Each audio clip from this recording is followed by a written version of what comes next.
At a black-tie charity gala in Manhattan, Claire Whitmore sat motionless in her wheelchair at the edge of the ballroom while the music played and no one asked her to dance. One by one, the men in tailored suits looked away, and two of them laughed loud enough for the whole room to hear, calling her a decorative piece, a statue with a name tag. Not one person stepped forward. Then a man in a faded charcoal vest crossed the room, crouched down in front of her, and said he wanted to dance. The room laughed. Then Claire stood up.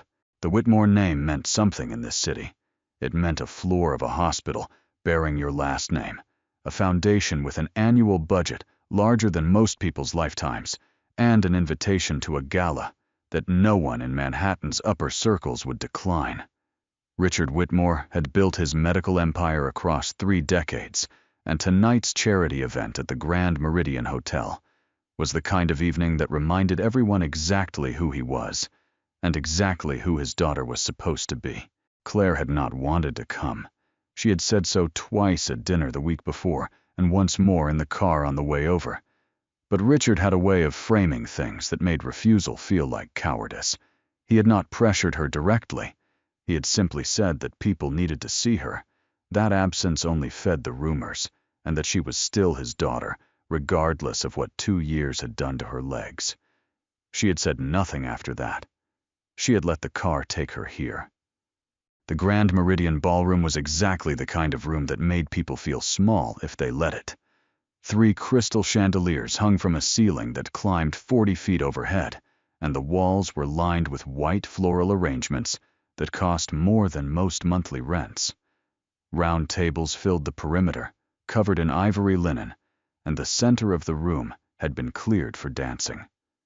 A live orchestra played near the far wall strings first, then brass easing in underneath, and the sound was beautiful in the way that beautiful things sometimes feel like pressure when you are already struggling to breathe. Claire sat near the edge of the cleared floor in her wheelchair, wearing a deep navy gown that her stylist had chosen because it photographed well and because the color was dignified. Her dark hair was pinned back with 2 small clips, and her posture was straight because she had trained herself to keep it that way, not out of pride, but because slumping invited a certain kind of pity that she found harder to absorb than open cruelty. She watched the room with the careful stillness of someone who had learned that movement drew attention, and attention rarely brought anything she wanted.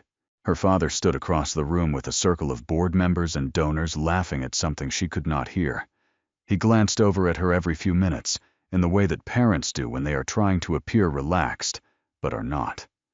Claire looked away each time before he could catch her eye. The accident had happened 2 years ago on a trail outside of Westchester. The horse had spooked at something in the brush, she never found out what, and the fall had compressed 2 vertebrae in her lower spine. The surgeons had been precise and cautious in the way that surgeons become when the patient's last name is on a wing of their building, and the outcome had been what they called a partial injury. She could feel pressure and temperature in both legs. She could not walk. At least, that was what 2 years of failed attempts had confirmed, and she had eventually stopped trying because the trying had become its own kind of damage. She did not like thinking about the accident in rooms like this one, so she focused instead on the music and on the way the light caught the rim of the champagne glass she was holding, but not drinking from. The dancing started gradually the way it always did at these events. Couples moved to the floor in 1s and 2s, finding the rhythm, and the room grew warmer and louder as the evening settled in.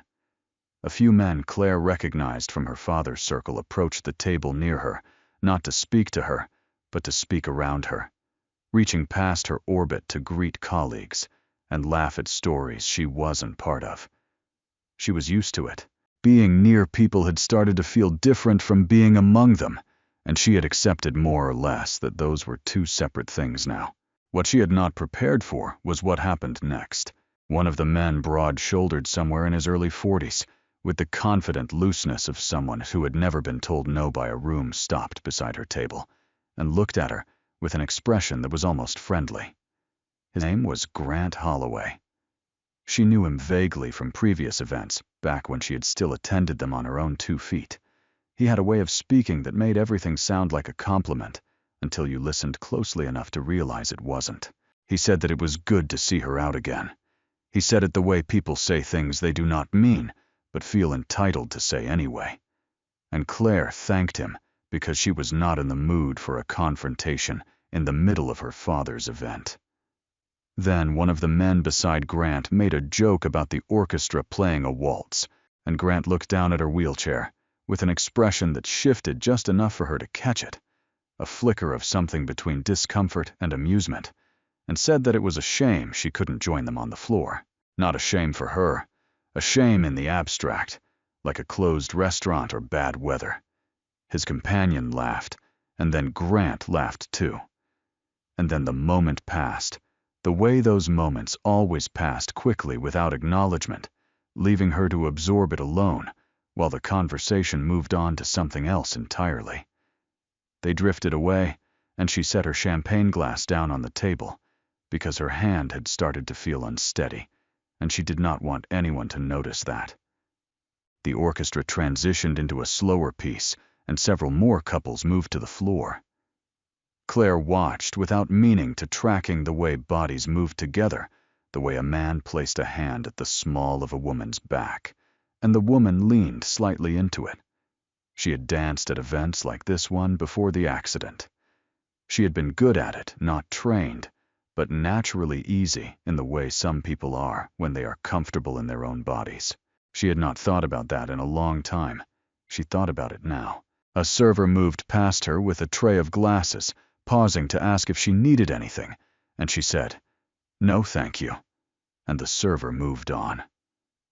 This was the texture of the evening, people appearing briefly at the edge of her attention, and then receding.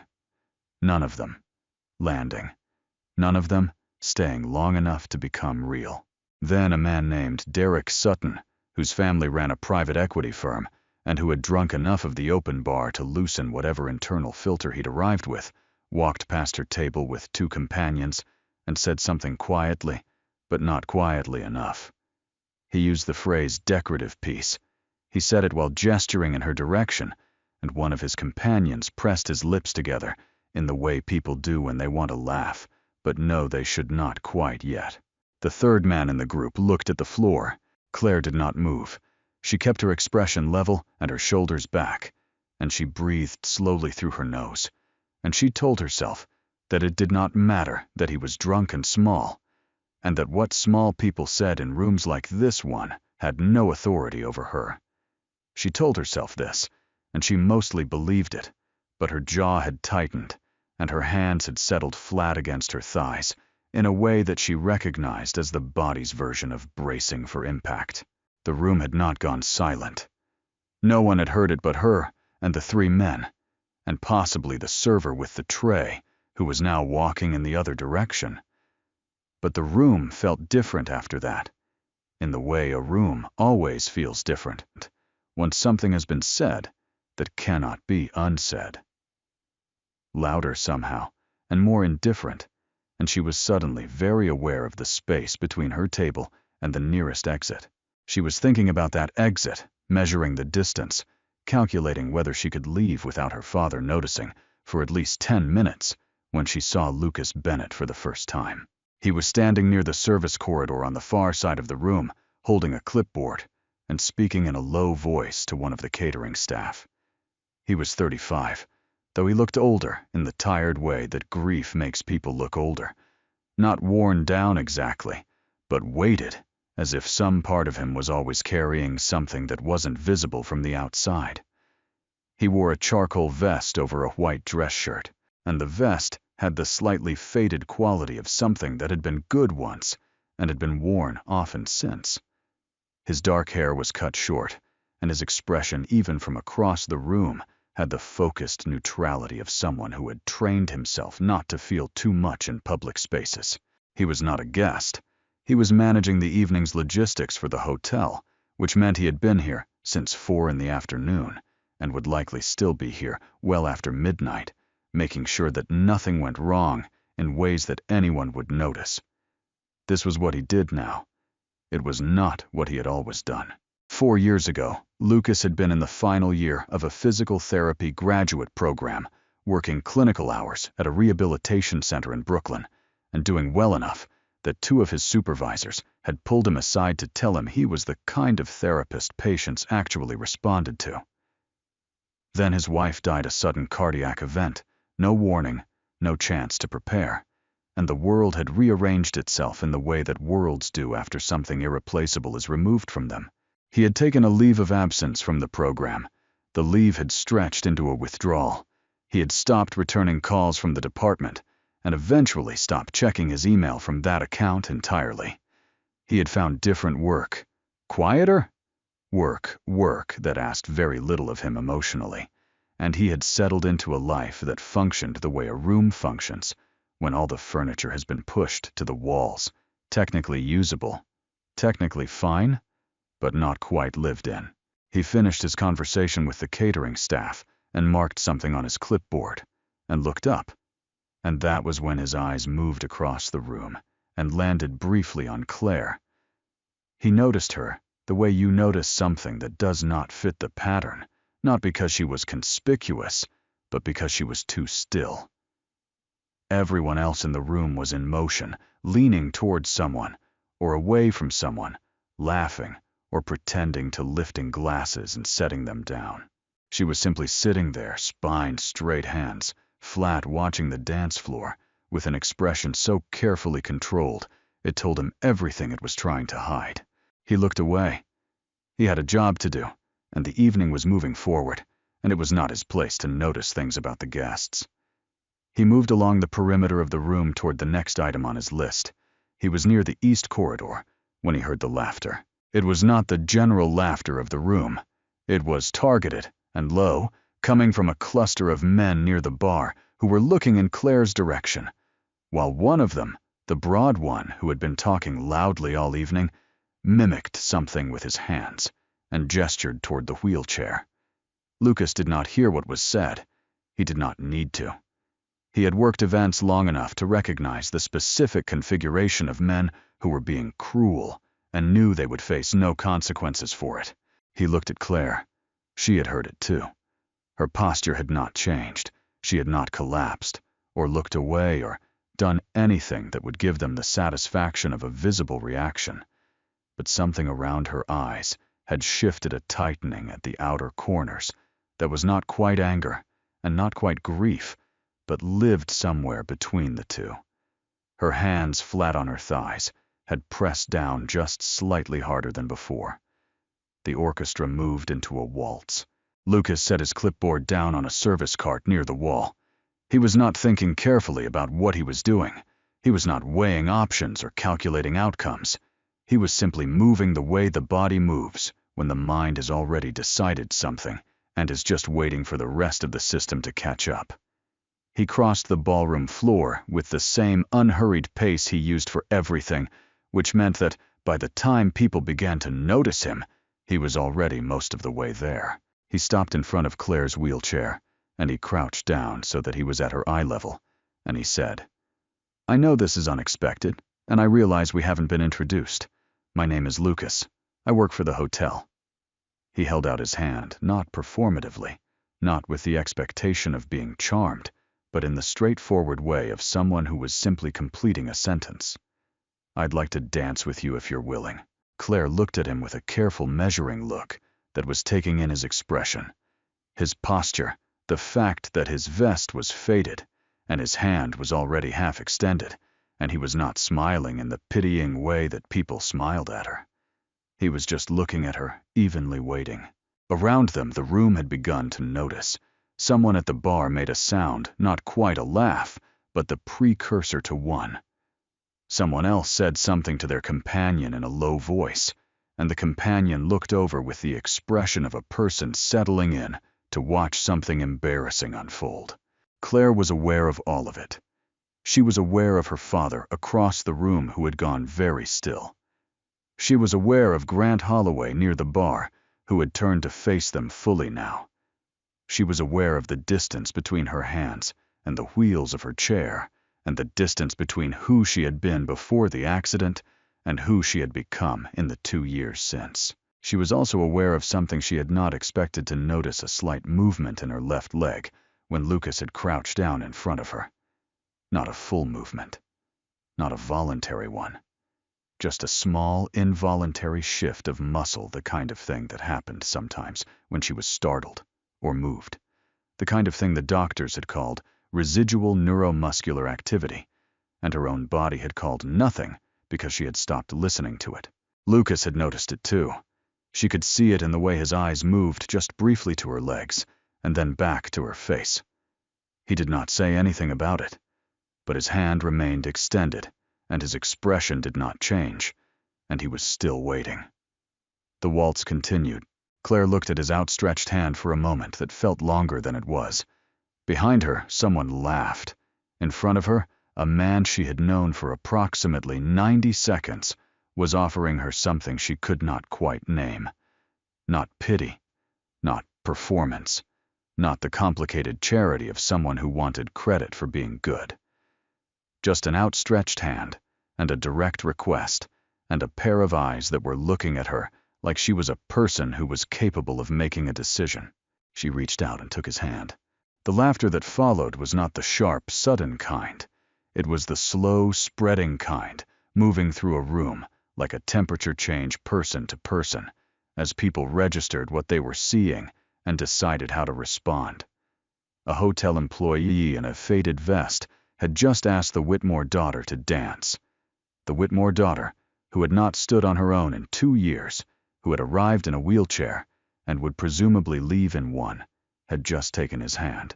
The room found this either touching or absurd, and the people in it divided themselves quietly along that line, though the absurd camp was louder. Lucas did not appear to notice the laughter. If he did, he gave nothing away. He simply rose from his crouch, still holding Claire's hand, and positioned himself beside her chair with the deliberate calm of someone who had decided on a course of action and was not interested in reconsidering it. He placed one hand at her arm and said quietly enough that only she could hear, "You don't have to stand. We can do this however feels right to you. But I want you to try something first. I want you to press your feet down into the footrests, both of them, as hard as you can." Claire looked at him. It was a strange instruction, not the nervous reassurance or careful apology she had braced for. She pressed her feet down the way he asked, and felt the footrests push back against her soles, and then felt something she had not felt in a very long time, a faint answering resistance from her own muscles. Not movement, not strength, just the signal that something beneath the surface was still trying. Lucas watched her face. He had seen that expression before in patients at the rehabilitation center in Brooklyn, in the specific moment when they discovered that their body had not entirely given up on them, that the line between can and cannot was not always where the paperwork said it was. He had not worked in that field in 4 years, but the knowledge had not gone anywhere. It had just been sitting in him, unused, the way a language you stop speaking stays somewhere in the mind, waiting. He said, "Your left leg responded when I crouched down earlier. I noticed it." He kept his voice level, not dramatic, not urgent. "That doesn't mean you can walk across the room, but it might mean you can stand. And if you can stand, we can dance." Claire said nothing for a moment. Across the ballroom, her father had taken 2 steps in her direction, and then stopped, held in place by some combination of uncertainty and the social instinct not to make a scene. Grant Holloway near the bar had his arms crossed and was watching with the attentive expression of a man who expected to be entertained.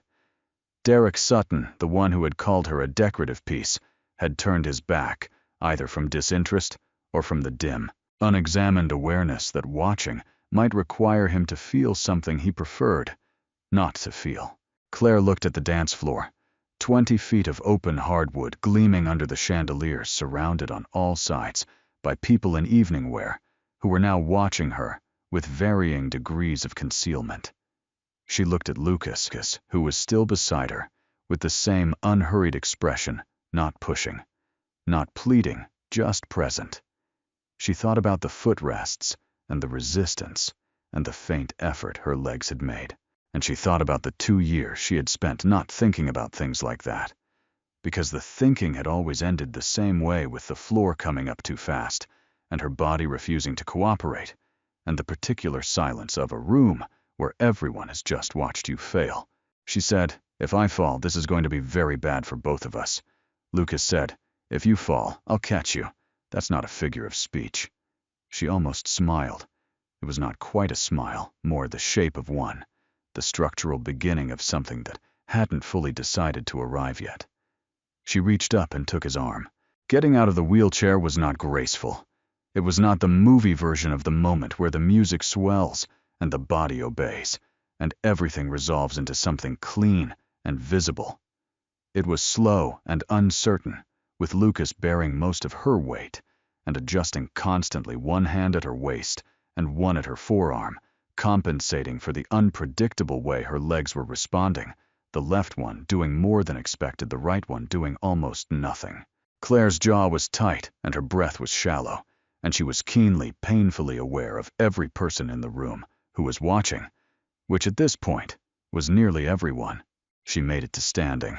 For 3 seconds, she was fully upright, her hands gripping Lucas's arms, her body swaying slightly but not falling. 3 seconds was not long. In the context of 2 years, it was enormous. The room had gone quieter. Not silent, the orchestra was still playing. Some of the conversations at the tables were still continuing, but the quality of the noise had changed, and the people nearest to the dance floor had stopped what they were doing and were now simply watching. Lucas began to move with her, small and deliberate, guiding her weight from side to side in the slow rhythm of the waltz. He talked to her quietly while they moved, not about the dancing, but about what her body was doing, the way a trainer talks to someone learning a new physical skill. He told her to think about the pressure in her left heel. He told her to let her hips follow the movement rather than trying to control it. He told her that the goal was not steps, not yet. The goal was balance, the small, constant negotiation between weight and gravity that most people never had to think about consciously because their nervous system did it automatically. Hers had forgotten how. He was trying to remind it. Claire was listening.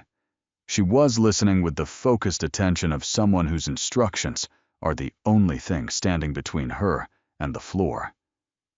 She was also trying very hard not to look at the room around her, because the room around her was full of people whose faces she could see in her peripheral vision. And the faces were doing things she didn't know how to process. Some of them were very still. Some of them had hands raised to their mouths, and near the bar, at least 2 of the men who had been laughing earlier had stopped laughing entirely. She felt the shift in her left leg first, a genuine muscular engagement, brief, but real, as her body tried to compensate for a change in balance. It was not a step. It was not voluntary. But it was hers, and it was happening, and Lucas felt it too, because his hold on her adjusted immediately, giving her just enough room to feel it without losing her footing. He said quietly, "There, that was you." She wanted to say something back, but she didn't, because if she opened her mouth right now, she was not entirely certain what would come out, and this was not the kind of room where she wanted to find out. Richard Whitmore had moved closer. He was standing about 10 feet from the edge of the dance floor, his hands at his sides, his expression carrying the specific tension of a man trying to decide whether what he was witnessing was a miracle or a catastrophe. He had built a medical empire on the premise that bodies could be fixed, that with sufficient resources and expertise, most damage was reversible. And yet his own daughter had been assessed by the best specialists his money could access, and every one of them had told him the same thing: partial injury, limited prognosis, probable permanent mobility limitation. He had accepted this because he had been told to accept it by people who used language that made acceptance feel like reason. He was watching her stand on the dance floor of the Grand Meridian Hotel, supported by a man in a faded vest who worked logistics, and he did not know what to do with what he was seeing. Then Grant Holloway spoke. He had spent the last several minutes at the bar growing increasingly agitated, not out of concern for Claire, but out of the particular discomfort of a man who had helped set the room's tone earlier in the evening, and was now watching that tone turn against him. He said it to his companion at a volume that was not quite private. "This is a liability issue. If she falls, the hotel gets sued. Someone needs to stop this."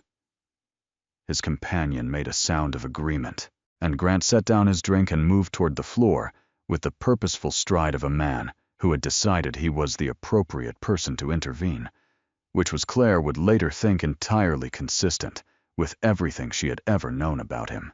He reached the edge of the dance floor and addressed Lucas directly. "I think that's enough. This isn't appropriate." His voice carried the smooth authority of someone accustomed to being listened to, and he looked at Lucas the way men like him look at hotel staff, with the specific blankness that means you exist to me only as a function, and right now your function is to step aside. He added, "She's not well. You're going to hurt her." Lucas looked at him steadily. He did not move. He said, "She's standing. That's her decision to make." Grant turned to Claire, then his expression shifting into something he probably believed was concern, but wore more like management. He said, "Claire, your father is right here. Let's get you back to the table." Claire looked at Grant Holloway. She had known him for years, not well, but enough to recognize the specific way he occupied rooms.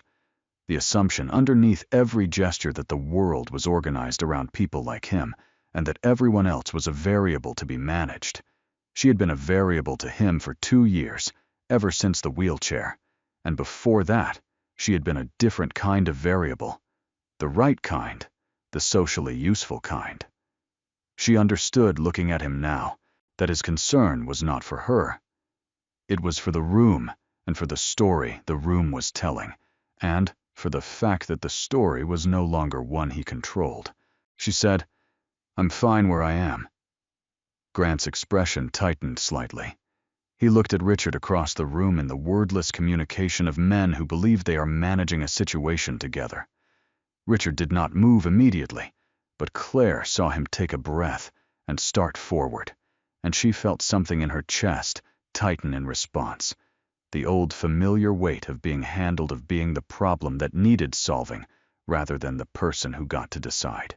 Lucas felt her grip change.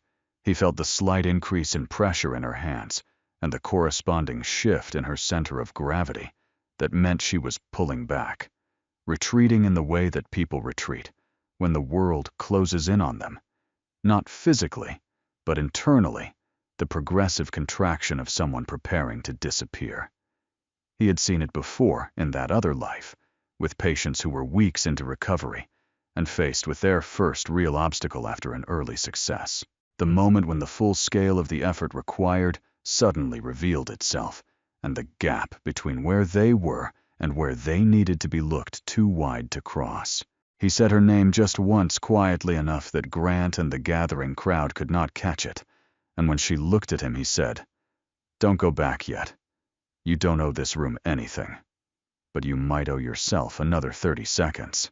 Claire's legs were shaking, the right one more than the left, and the left one more than it had been 5 minutes ago, and the shaking came not just from muscle fatigue, but from everything else, from 2 years of stillness, and the weight of this room, and the sound of laughter that had already happened, and the fear of the laughter that might still come. She felt the tears before she knew she was going to cry, that specific, unwanted pressure behind her eyes that she had spent 2 years learning to suppress in public. Her grip on Lucas's arms tightened, not for balance now, but for something harder to name. She wanted to go back to the chair. The chair was safe. The chair was the thing she had built her life around for 2 years, and it was right there, 7 feet behind her, and nobody would blame her for returning to it.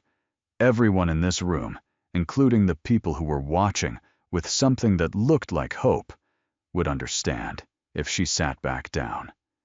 They would say she was brave. They would not say it where she could hear it, but they would think it, and the thought would follow her home and sit with her in the morning, and become part of the architecture of the next 2 years if she let it. She could feel her father arriving at the edge of the crowd, She could feel the room's attention compressing around her like something physical, and she could feel still the faint, stubborn signal from her left leg, not loudly, not reliably, but persistently, the way a sound carries farther than expected in a quiet room. Lucas did not try to hold her in place. He did not increase his grip or brace against her pulling away. He simply kept the same steady, even contact he had maintained since she rose from the chair, and he said what he said. Not loudly, not theatrically, but with the directness of someone who had decided that honesty was more useful than comfort. Nobody in this room can see who you actually are, but you have the right to see yourself. He did not say it like a speech. He said it like a fact, the same way you state a distance or confirm a direction. Claire stood on the dance floor of the Grand Meridian Ballroom, shaking with tears, threatening, and her father 10 feet away, and a man she had known for less than 20 minutes holding her upright. And she looked at the gleaming hardwood beneath her feet and thought about the horse trail in Westchester and the fall and the 2 years that had followed the fall. And she thought about all the decisions she had made in those 2 years that had felt like acceptance and had perhaps been something else entirely. She looked up. She looked at Lucas. She tightened her grip on his arms, not to lean on him, but to anchor herself, and she said, "One more time." He nodded. He adjusted his hold, and the music continued. One more time turned out to mean something different than either of them had expected. Lucas adjusted his hold, right hand at her waist, left hand taking hers, and began to move again, with the same slow, measured rhythm as before, but something in Claire had shifted. Not physically, not yet. The internal negotiation that had been running since she first rose from the chair, the constant calculation of risk versus retreat, of how much exposure she could survive, had reached some kind of resolution, and the resolution was not the one the room had been waiting for. She was not going back to the chair. Not yet. Not like this. Her left leg moved. It was not a full step, not the clean, deliberate transfer of weight that walking requires, but it was directional, purposeful in a way that the earlier muscle responses had not been. Her foot shifted forward by perhaps 4 inches, and her body followed, and Lucas felt it happen, and did not react. Visibly, did not say anything, or look surprised, simply adjusted his weight to support her, and kept moving. Claire felt it too, with a stunned, disoriented recognition that she had not anticipated. Her left foot had moved. She had moved it. She was not entirely certain she had done it on purpose, but she had not done it on purpose either, and that distinction felt important in a way she couldn't yet articulate. The room had gone very quiet. Not the polite quiet of an audience being respectful, the involuntary quiet of people who were watching something they had not expected to witness and did not yet have a framework for. The conversations at the surrounding tables had stopped. The cluster of men near the bar, including Grant Holloway and Derek Sutton, had turned to face the dance floor fully, their glasses held loosely in hands that had forgotten they were holding them. Even the orchestra had dimmed slightly, not stopping, but pulling back the conductor, having noticed the shift in the room's attention, and made the instinctive choice to let it breathe. Richard Whitmore stood at the edge of the floor, no longer moving toward his daughter. He was very still, and his face carried the expression of a man in the presence of something he does not know how to categorize. Not happiness, not yet, but something raw and anterior to happiness. Something that lives in the body before the mind has had time to name it. Claire took another movement forward. The right leg this time less responsive, more reluctant, but it shifted fractionally, and her weight redistributed, and she did not fall. Lucas held her with the same calibrated steadiness, neither pulling her forward nor holding her back, simply making the space around her safe enough that she could use her own judgment about what came next. She was crying. She had not decided to cry, and she could not stop it, and she did not try. The tears moved down her face while she moved, and she did not wipe them because both hands were occupied, and because stopping to wipe them would have required breaking the momentum of whatever this was, and she was not willing to break it. Not for composure. Not for the room. Lucas said, still quietly, still close. "You're doing it," she said. "I know." She said it like she was angry, and she wasn't at him, not at the room, but at the 2 years, at the accumulating weight of what she had accepted and what she had been told to accept, and what she had eventually stopped questioning because the questioning had cost too much. She was angry in the specific way that comes when you realize a door you believed was locked from the outside was locked from the inside all along, and the key had been yours the entire time. She took 3 more movements across the floor. They were not elegant.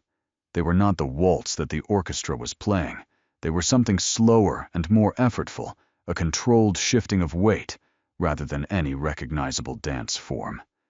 But they were forward, and they were hers, and each one happened because she decided it would happen, and that was the thing that mattered, the thing that was different from every other moment in the 2 years that had preceded this one. The room broke before she did.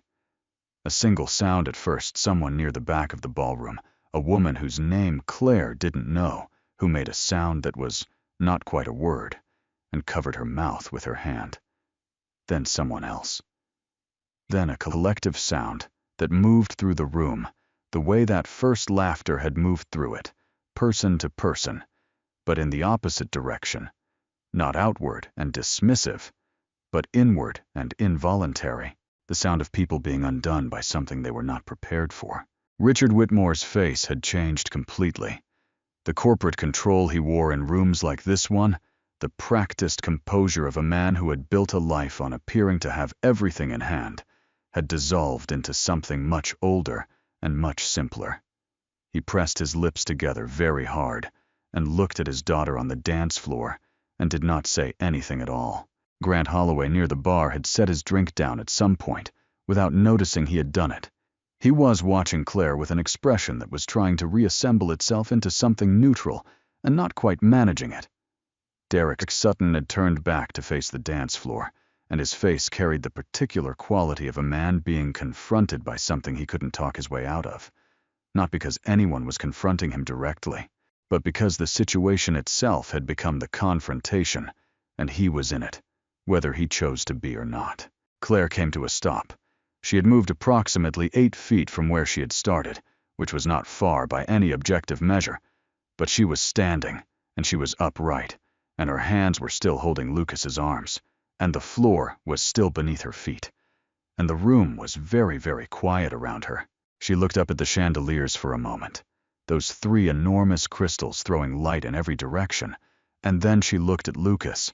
He was watching her with the same expression he had worn since he first crouched down in front of her wheelchair, steady, direct, without performance or pity.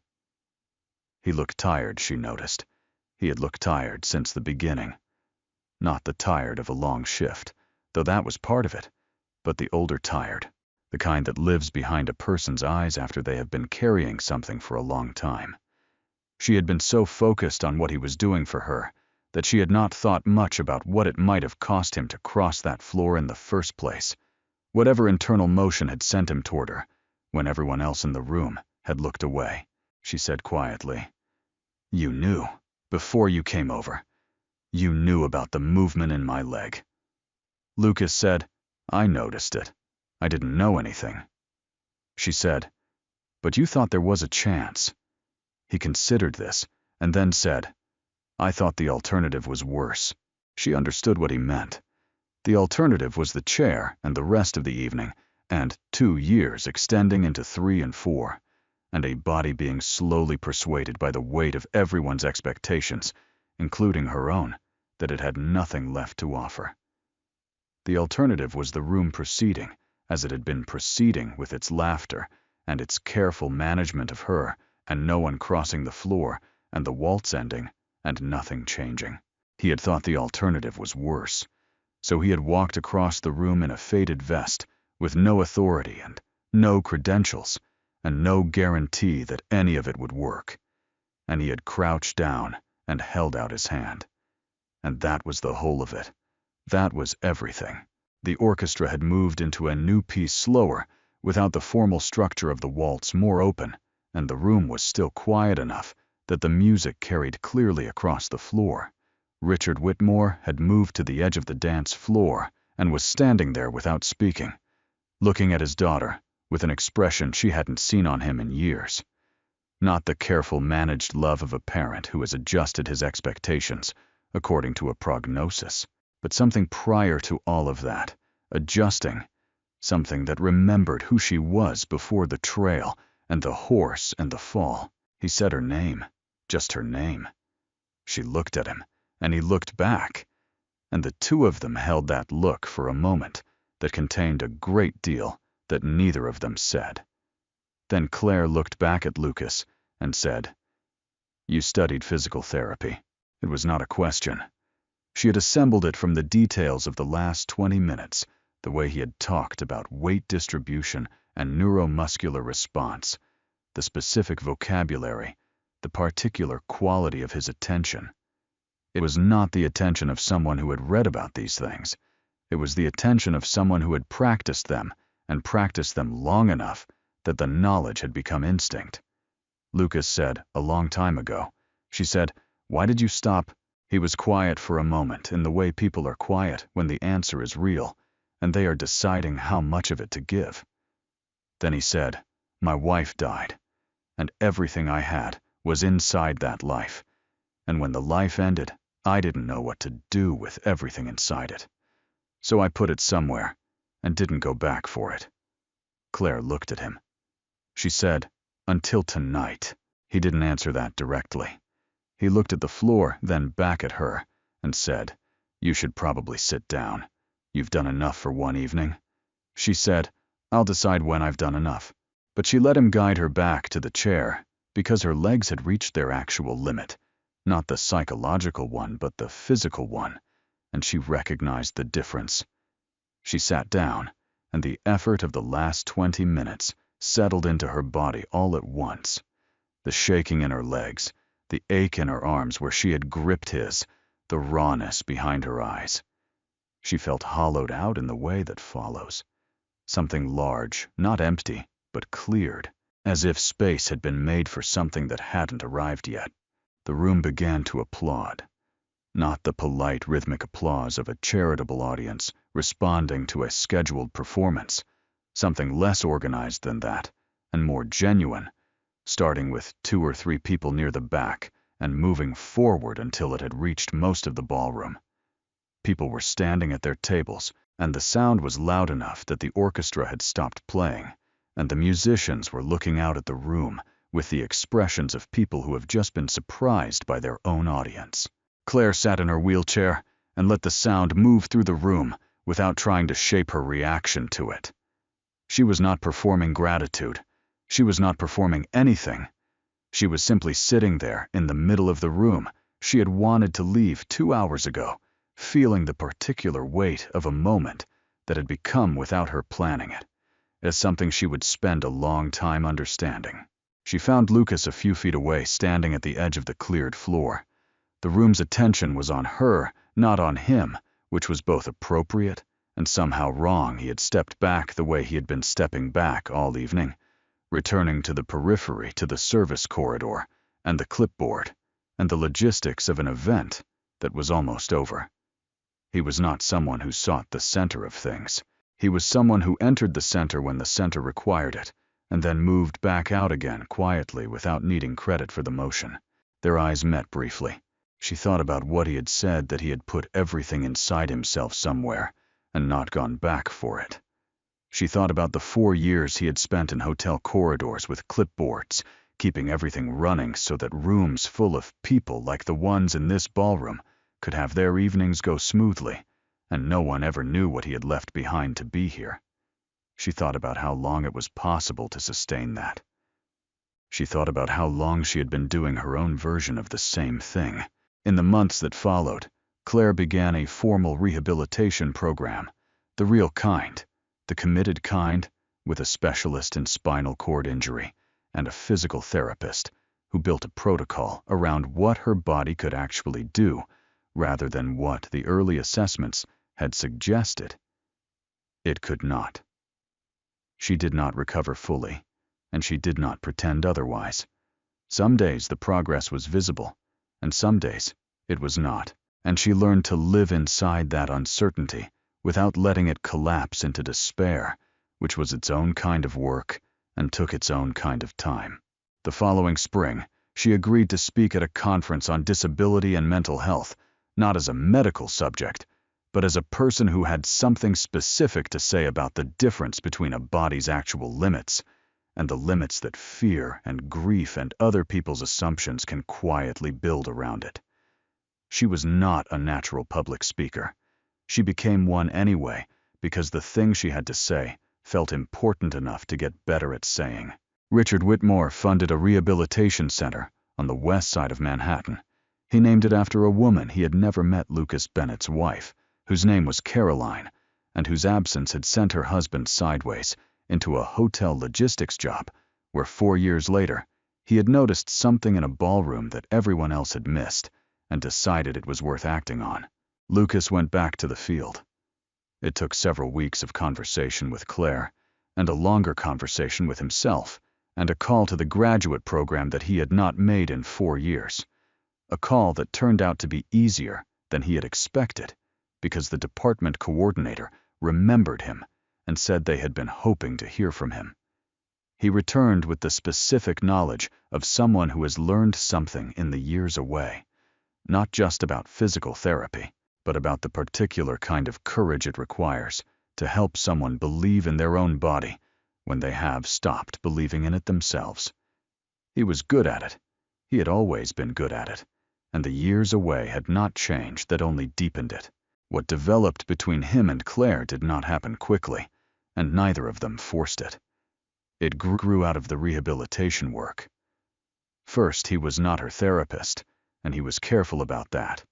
And then out of the conversations that accumulated around the work. And then out of the specific understanding that forms between two people who have seen each other at their most unguarded. Her on a ballroom floor with tears on her face and 8 feet of hardwood beneath her, deciding to keep going. Him crossing a room full of people who thought he was making a mistake because he had decided the alternative was worse. 1 year after the gala at the Grand Meridian, Claire Whitmore walked into a ballroom again.